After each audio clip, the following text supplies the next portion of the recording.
¿Qué tal, hermanos en el Señor? Un placer saludarles en esta hora y poder seguir compartiendo con ustedes los temas que corresponden a este mes de mayo, con el tema general, clamemos al Señor.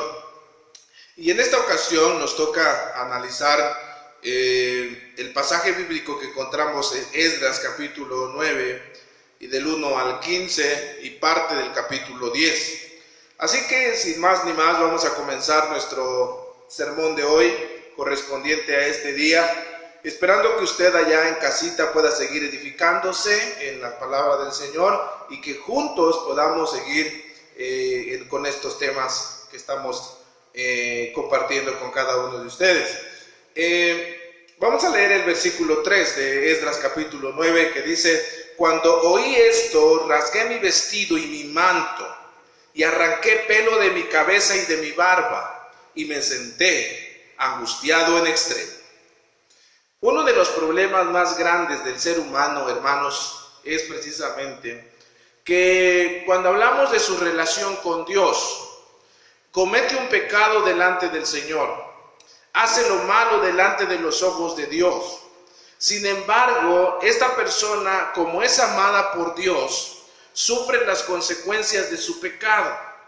Y ya en las consecuencias de su pecado se arrepiente y se vuelve al Señor. Gloria a Dios por eso.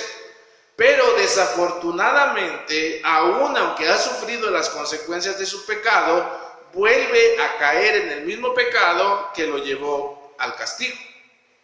Eso fue precisamente lo que le pasó siempre al pueblo de Israel. Recuerden que en la primera oración que analizábamos era una oración angustiosa.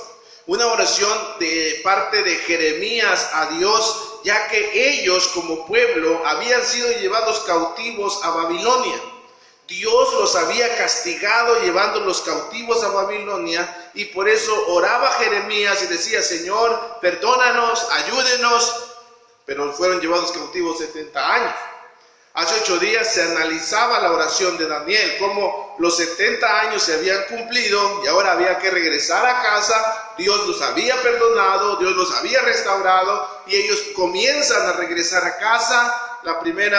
El primer grupo que regresa, comandados por Zorobabel, el segundo grupo comandados por Esdras, y podemos ver cómo este pueblo, parte del pueblo de Israel, ya está en Jerusalén de nuevo. Sin embargo, vamos a encontrar de que están en Jerusalén de nuevo, pero de nuevo comienzan a pecar. Y precisamente ese pecado es el que va a llevar al pastor del pueblo a hacer una oración. Por eso, en esta hora, vamos a analizar el tema titulado Una oración de confesión. Una oración de confesión. Versículo número 1 y 2. Veamos en primer lugar el motivo de la oración. ¿Cuál fue el motivo de la oración? En primer lugar, veamos, inciso A, parte del pueblo estaba indignado. ¿Por qué digo esto? Versículo 1 y 2. Acabadas estas cosas, los príncipes vinieron a mí diciendo: el pueblo de Israel y los sacerdotes y levitas no se han separado de los pueblos de la tierra de los cananeos, heteos, fereceos, jebuseos, amonitas, moabitas, egipcios y amorreos, y hacen conforme a sus abominaciones. Quiero poner este ejemplo así. El pastor Esdras está en su oficina. Él está escribiendo el sermón del próximo domingo. Él está escribiendo el sermón y de repente tocan a la puerta de su oficina y precisamente es un grupo de hermanos del pueblo de Israel. Pastor, queremos hablar con usted. Esta parte del pueblo que se hacen llamar los príncipes, es decir, jóvenes o líderes, parte del liderazgo, esta parte del pueblo viene a la oficina del pastor con una indignación en sus corazones. ¿Cuál es la indignación? Es que ellos se acaban de dar cuenta o se están dando cuenta que una parte del pueblo, segundo punto, parte del pueblo estaba pecando. Ese es el segundo motivo de oración. Primer motivo, parte del pueblo está indignado, son estos príncipes. Segundo, parte del pueblo estaba pecando, y es lo que le vienen a decir al pastor. Versículo número 1, como ya leímos, dice: el pueblo de Israel y los sacerdotes, los levitas, no se han separado, etcétera, etcétera.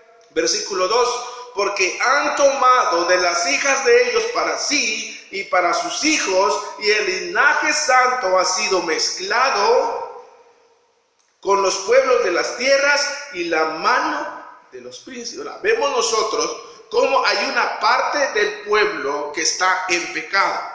Estos hombres vienen a la oficina del pastor y le dicen: pastor, es que hay una parte del pueblo que se está uniendo en yugo desigual. ¿Con quién? Con los hereteos, con los fariseos, con los jebuseos, con todos esos reos, ¿no?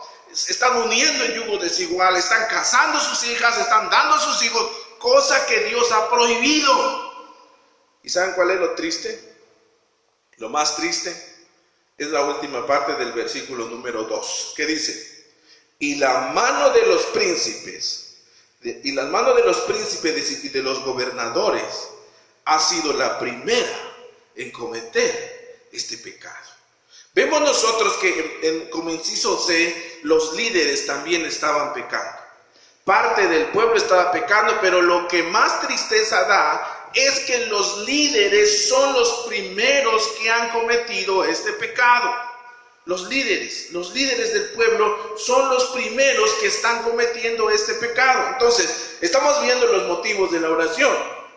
En segundo lugar, nosotros podemos ver también cómo el pueblo de Israel, después de traer esto a la oficina del pastor, veamos qué actitud toma el pastor. Veamos qué actitud toma el pastor. Versículo 4, versículo 3. Cuando oí esto, rasgué mi vestido y mi manto, y arranqué pelo de mi cabeza y de mi barba, y me senté angustiado en extremo. Ven, el texto dice que el pastor, cuando escuchó esta situación, ¿qué hizo? Rasgó su vestido y su manto, arrancó pelo de su cabeza y de su barba, y se sentó angustiado en extremo. 3 acciones que hace el pastor cuando ve el pecado del pueblo. ¿Y qué hicieron los otros líderes? Versículo 4: y se juntaron todos los que temían las palabras de Dios de Israel a causa de la prevaricación de los del cautiverio, mas yo estuve angustiado hasta la hora del sacrificio de la tarde. Entonces podemos ver cómo el pueblo de Israel está siendo angustiado, el pastor está siendo angustiado porque el pueblo de Israel está pecando, y que también parte del grupo se une con el pastor para orar, para estar tristes, para poder entristecerse por el pecado del pueblo. Segundo lugar, el líder entra en oración. Versículo número 6 y 7. Veamos en segundo lugar el desarrollo de la oración. ¿Qué pide Esdras? Primero, reconoció el pecado del pueblo. Versículo número 6 y 7. Dice el versículo 5 para entrar en contexto: y a la hora del sacrificio de la tarde me levanté de mi aflicción, y habiendo rasgado mi vestido y mi manto, me postré de rodillas y extendí mis manos a Jehová mi Dios. Y dije: Dios mío, confuso y avergonzado estoy para levantar, oh Dios mío, mi rostro ante ti. Porque nuestras iniquidades se han multiplicado sobre nuestra cabeza, y nuestros delitos han crecido hasta el cielo. Desde los días de nuestros padres hasta este día hemos vivido en gran pecado, y por nuestras iniquidades nosotros, nuestros reyes, nuestros sacerdotes, hemos sido entregados en manos de los reyes de las tierras, y espada, cautiverio, a robo, a vergüenza, y que cubre nuestro rostro, como hoy en día el sacerdote, el pastor de la iglesia, lo primero que hace es confesar el pecado del pueblo. ¿Ven ustedes? Confiesa. Incluso el pastor dice: Señor, hasta vergüenza tengo, ¿verdad? ¿Sí? Versículo 6 dice: Dios mío, confuso y avergonzado. Estoy avergonzado, Señor, porque usted ya nos perdonó y nosotros otra vez estamos pecando. Inciso B, reconoció la misericordia de Dios. Versículo 8. Y ahora, por un breve momento, ha habido misericordia de parte de Jehová nuestro Dios para hacer que los que quedasen un remanente libre y para darnos un lugar seguro en su santuario, a fin de alumbrar nuestro Dios, nuestros ojos y darnos un poco de vida en servidumbre. Porque siervos somos, mas en nuestra servidumbre no nos ha desamparado nuestro Dios, sino que se inclinó sobre nosotros su misericordia delante de los reyes de Persia, para que nos diese vida para levantar la casa de nuestro Dios y restaurar sus ruinas y darnos protección en Judá y Jerusalén. Pero ahora, ¿qué diremos, oh Dios, nuestro después de esto? Porque nosotros hemos dejado tus mandamientos, que prescribiste por medio de tus siervos los profetas, diciendo: la tierra en la cual entráis para poseerla, tierra inmunda es a causa de la inmundicia de los pueblos de aquellas regiones, por abominación que de las ha llenado uno a otro en extremo con inmundicia.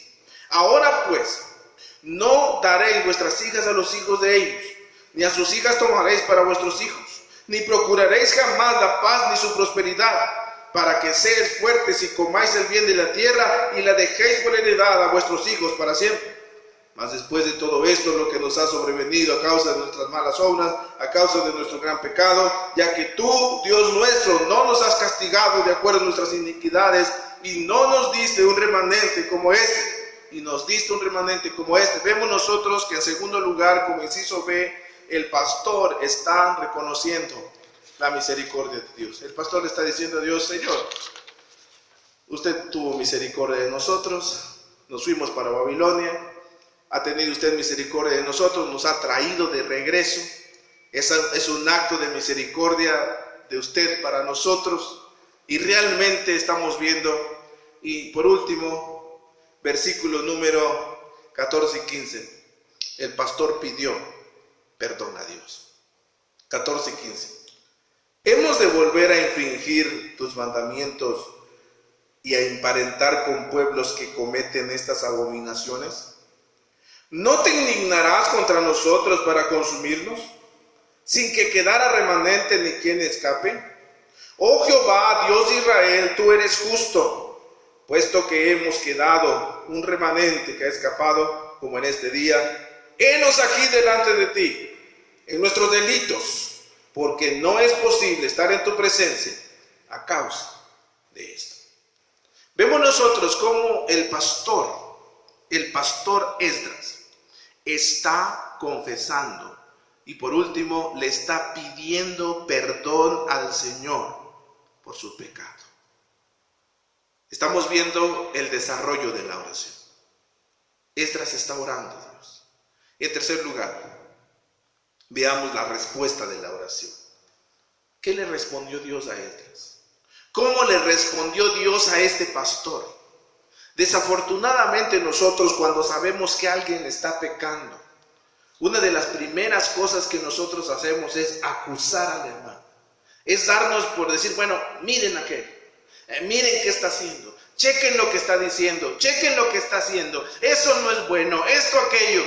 Esdras lo primero que hizo fue orar a Dios, pasar tiempo en oración por aquellos que estaban pecando.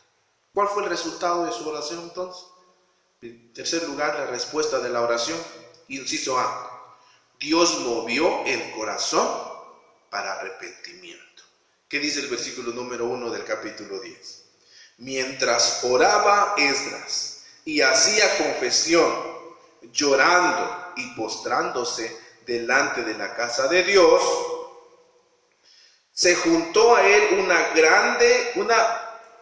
una muy grande multitud de Israel, hombres, mujeres y niños, y lloraba el pueblo amargamente.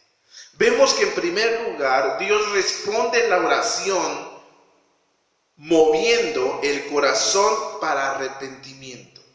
El pastor está ahí solo con otro grupo de hermanos, y de repente, cuando ven al pastor llorar y orar, se juntan los que habían estado pecando. Se acercan los que habían estado faltando a la ley de Dios, ese grupo que estaba aparte, ese grupo que estaba viendo de lejos, ese grupo que no quería acercarse porque no quería obedecer la ley, ese grupo que no quería seguir al pastor porque el pastor seguía las escrituras, ese grupo que no, dice el texto que como lo vieron orando, ese grupo se fue acercando. Ese grupo se fue acercando. ¿Y qué dice el texto? Llorando, dice el texto que también dice con amargura el pueblo amargamente se juntaron, llorando amargamente. Ellos ya estaban arrepentidos, Dios tocó su corazón para arrepentimiento. En segundo lugar, Dios movió el corazón del pueblo para compromiso, que dice el versículo número 2 y 3. Entonces respondió Secanías, hijo de Jehiel, de los hijos de Elam, y dijo a Esdras: nosotros hemos pecado contra nuestro Dios, pues tomamos mujeres extranjeras de los pueblos de la tierra, mas a pesar de esto, aún hay esperanza para Israel.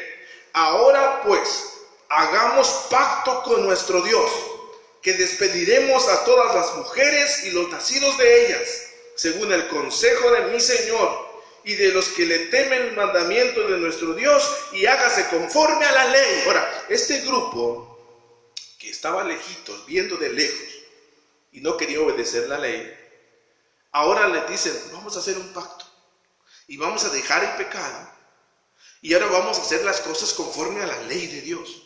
No conforme a lo que nosotros estábamos pensando, sino que ahora vamos a hacer las cosas conforme a la ley de Dios. Dios está moviendo el corazón del pueblo para compromiso. Y por último, Dios movió el corazón del pueblo para que apoyen a su líder. ¿Qué dice el versículo 4 y 5? Esto me encanta. Levántate pues, dice el texto, porque esta es tu obligación. ¿Quién está hablando? Sigue hablando Secanías. ¿A quién le dice levántate pues? ¿Qué dice el versículo 2? Entonces respondió Secanías, hijo de Jehiel, de los hijos de Elam, y dijo a Esdras. A Esdras le está diciendo esto, a su pastor. ¿Qué le está diciendo?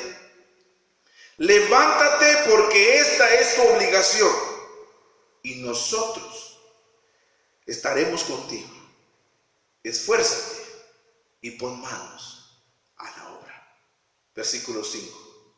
Entonces se levantó Esdras y juramentó a los príncipes de los sacerdotes y de los levitas, y a todo Israel, que harían conforme a esto, y ellos juraron. El pastor encontró el apoyo que necesitaba. Las personas que estaban pecando, las personas que estaban haciendo lo malo delante de los ojos de Dios, las personas que estaban viendo de lejitos porque no querían obedecer la ley de Dios, ahora se reúnen, ahora se juntan, y junto con el pastor le demuestran su apoyo. Ellos habían estado pecando, ahora regresan diciéndole: pastor, vamos a sacar esto adelante, vamos a salir adelante con el pueblo, le hemos pedido perdón al Señor y vamos a seguirle clamando. Hay sermones, hay pasajes de la Biblia, hermanos, que ya les he dicho más de una vez, no necesitan aplicación. Casi no hay mucho que aplicar. Porque ya Dios Espíritu Santo en nuestros corazones de cada uno de nosotros va haciendo una aplicación según Él le parezca.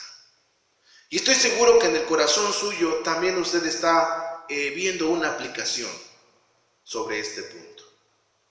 La pregunta aquí es: ¿no será que también nosotros estamos como el pueblo de Israel? A pesar de que hemos sufrido las consecuencias de algún pecado, hemos vuelto al mismo. Y ahora tenemos que pedirle perdón a Dios otra vez. Es muy importante, hermano, mucho calor, hermanos. Es muy importante que nosotros como hijos de Dios podamos mantenernos fieles ante Dios. ¿Qué nos está alejando del compromiso de Dios? Es necesario que usted y yo tomemos la decisión firme, como este pueblo, de abandonar ese pecado que nos está alejando de Dios. Posiblemente es el egoísmo, posiblemente es la necedad, posiblemente también es la avaricia, posiblemente también es la falta de compromiso, etc. No sabemos qué sea. Hermanos, este pueblo de Israel había sido llevado al cautiverio, habían regresado con la esperanza de que fueran diferentes, pero sorpresa, habían sido iguales. Y tenían que pasar por esto para poder componer su relación con el Señor. La pregunta aquí, hermanos, es: ¿cómo vamos a comportarnos nosotros después de esta pandemia? ¿Vamos a ser diferentes o vamos a ser iguales? ¿Vamos a ser diferentes o vamos a seguir con nuestra rutina diaria? Es muy necesario que usted ahí en su casa pueda comprometerse, no con el pastor, no con los ancianos, sino con el Señor. Que usted pueda comprometerse con el Señor para poder hacer las cosas de acuerdo a su voluntad. Que usted pueda darse cuenta de los pecados que usted ha estado cometiendo. Tal vez son pecados de omisión, tal vez lo que más abunda en nosotros son los pecados de omisión. Tal vez los pecados de comisión, pueden ver algunos que dicen: no, mi pecado es de comisión, Dios prohibió algo que yo no haga y lo hice, sin embargo, pedí perdón a Dios y todo pasó bien. Sin embargo, con los pecados de omisión, Dios, ¿se acuerdan que dice Santiago? Que al que sabe hacer lo bueno y no lo hace, le es pecado. Y posiblemente los pecados de omisión son los que más nos están afectando. ¿Por qué digo esto? En el punto de vista de que esta pandemia te ha enseñado de que tiempo para venir al estudio bíblico sí hay. ¿Qué tiempo para estar con la femenil? Hay. ¿Qué tiempo para venir el domingo en la noche? Sí hay. Lo que nos ha faltado es esfuerzo. Lo que nos ha faltado es compromiso. Y yo te invito a que tú puedas regresar de esta epidemia, de esta pandemia, cambiado, transformado. Que tú puedas hacer el compromiso con Dios. Que tú puedas hacer ese compromiso con Dios y poder dar un cambio en tu vida. Que tu regreso sea diferente. Que no sea el mismo hombre que regrese, que no sea la misma mujer. Que yo pueda escuchar palabras como estos hombres, ¿no? Que alguien venga a decirme aquí: pastor, levántate, porque esta es tu obligación. Y te vamos a apoyar como jóvenes para levantar esta sociedad. Pastor, levántate, porque esta es tu obligación. Y te vamos a apoyar como mujeres para levantar esta sociedad femenil. Pastor, levántate, porque esta es tu obligación. Recuerden que una de las cosas que yo me ha gustado siempre recalcar es que no vamos a hacer iglesia, no vamos a hacer una iglesia con un toque de grupo social, donde va a haber dinámicas y todo para que vengan las gentes. No. Yo no quiero 200 gentes aquí felices viendo las dinámicas. No las quiero. Quiero 50 aunque sea. Pero escuchando el estudio bíblico, siendo edificadas por la palabra de Dios. Es de las que yo quiero. ¿Usted está dispuesta a eso? Tal vez usted ha estado tal vez como este grupo, diciendo: no, es que yo no quiero hacer las cosas conforme a la ley de Dios. Siempre obedezcamos la ley de Dios. Si hacemos las cosas conforme a la ley de Dios, el Señor nos ayudará. El Señor hará que la iglesia crezca, sin que usted y yo hagamos otra cosa. Simplemente tenemos que hacer que la iglesia camine de acuerdo a la voluntad de Dios. Es lo único que tenemos que hacer. Hacer que la iglesia camine conforme y únicamente a las Escrituras. Repito, no es un compromiso con Dios. No es unirse a las ideas del pastor, no es unirse a las ideas de los ancianos. Repito, si algún día usted ve que algo estamos haciendo y es en contra de la Escritura, y es en contra de la palabra, usted puede levantarse y decir: pastor, eso no está en la Biblia. Pero si un día me ve usted a mí haciendo cosas para entretenerlo a usted y no para edificarlo, ese día yo habré perdido el rumbo del ministerio que el Señor me da. Ese día yo habré perdido el rumbo. Entonces, hermanos, que juntos como hermanos de la iglesia podamos regresar y darnos cuenta todo el tiempo que hemos perdido, y que juntos podamos comprometernos, así como se comprometió este pueblo con su pastor. Que el Señor nos bendiga, hermanos.